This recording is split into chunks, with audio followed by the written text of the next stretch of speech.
할렐루야. 새벽 예배 오신 그리고 어플로 새벽 예배를 드리는 우리 모든 성도님들을 주님의 이름으로 축복합니다. 오늘 우리가 함께 나눌 하나님의 말씀은 요한복음 7장 37절로 38절의 말씀입니다. 요한복음 7장 37절로 38절 말씀, 신약성경 156페이지입니다.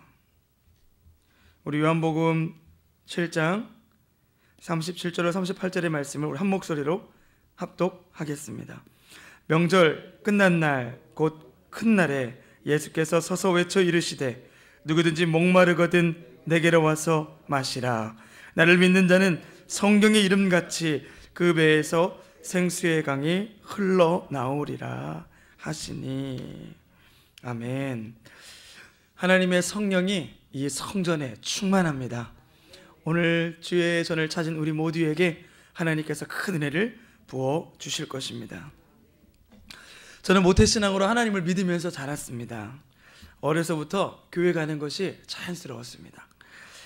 그러나 청소년기를 지나고 또 청년이 되자 제 마음속에 한 가지 의문이 생기기 시작했는데요. 그것은 하나님이 살아 계신 것은 알겠는데, 왜냐하면 제가 죽음의 문턱을 넘었기 때문에요. 고등학생 때 매일의 삶 속에서 하나님을 가까이 느끼는 것이 어려웠습니다.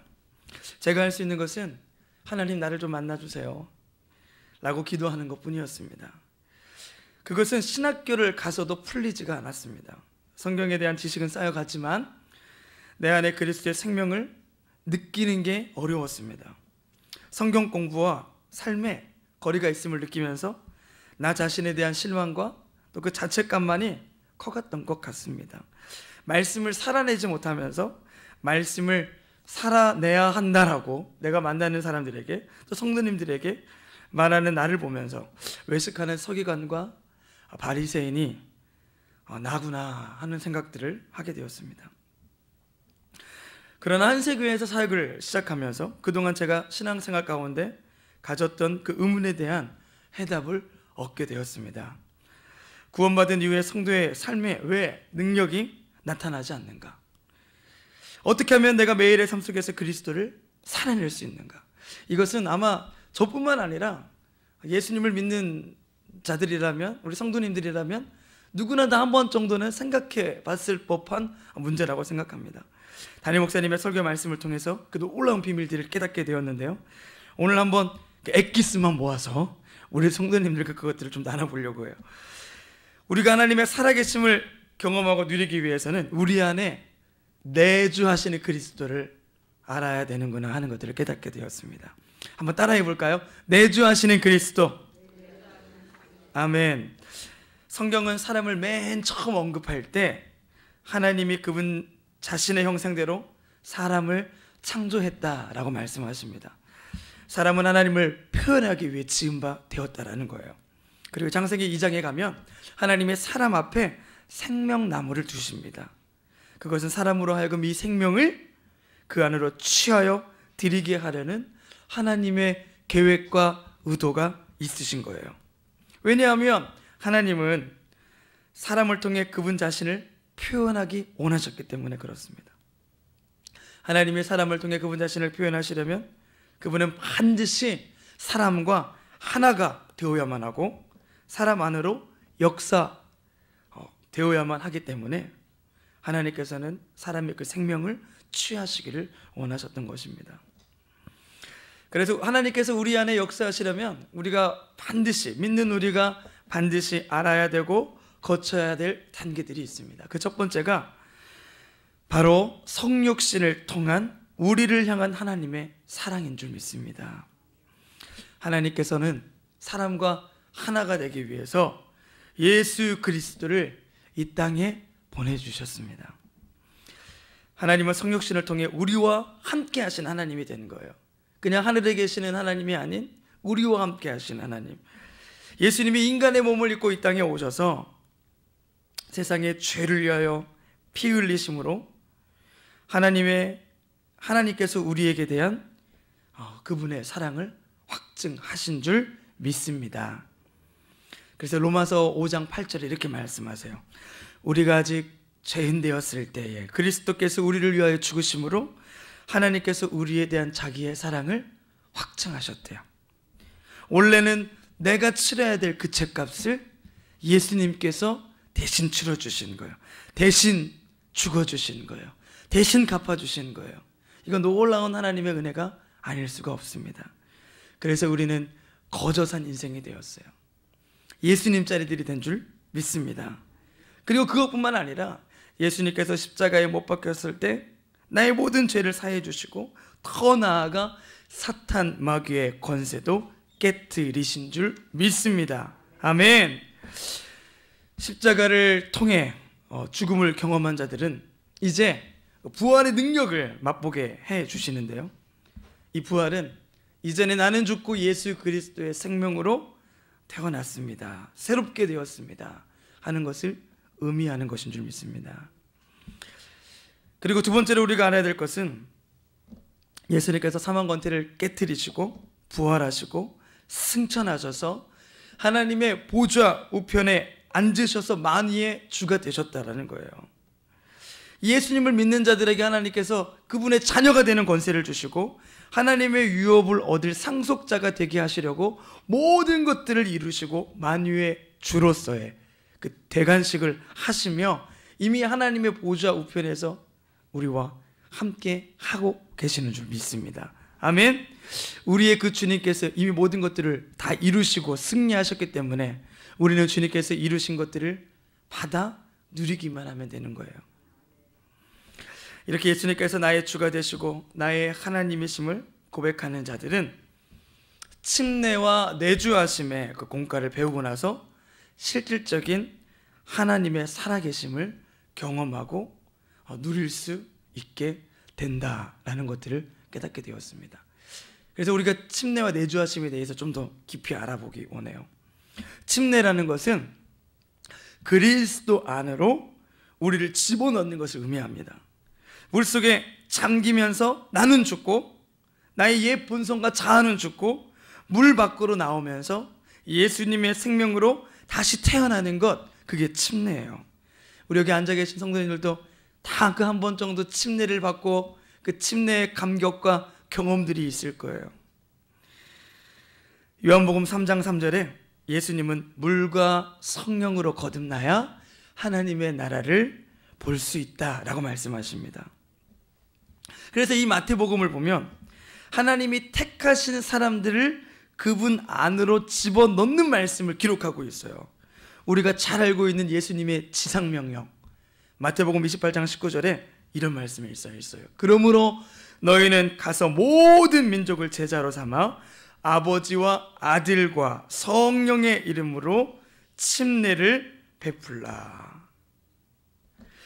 하나님께서는 이 침례를 통해 그리스도 안에서 우리 모두를 한 몸이 되게 하시고 한 성령을 마시게 하시는 줄 믿습니다. 아멘. 그래서 침례를 통해 죽음과 부활을 경험하게 하시고 그리스도 안에 있는 생명으로 우리를 살게 하시는 거예요. 사도 바울이 그것을 깨달았나 봐요. 그래서 갈라디아서 2장 20절에 우리가 잘 알고 있는 유명한 고백을 하는 거예요. 내가 그리스도와 함께 십자가에 못 박혀 죽었나니 그런즉 이제는 내가 사는 것이 아니요 오직 내 안에 그리스도께서 사시는 것이라. 이제 내가 육체 가운데 사는 것은 나를 사랑하사 나를 위하여 죽으신 주님을 위해 사는 것입니다 라고 말하는 줄 믿습니다. 아, 내 안에 그리스도가 사는구나. 예수님이 나의 생명이시구나.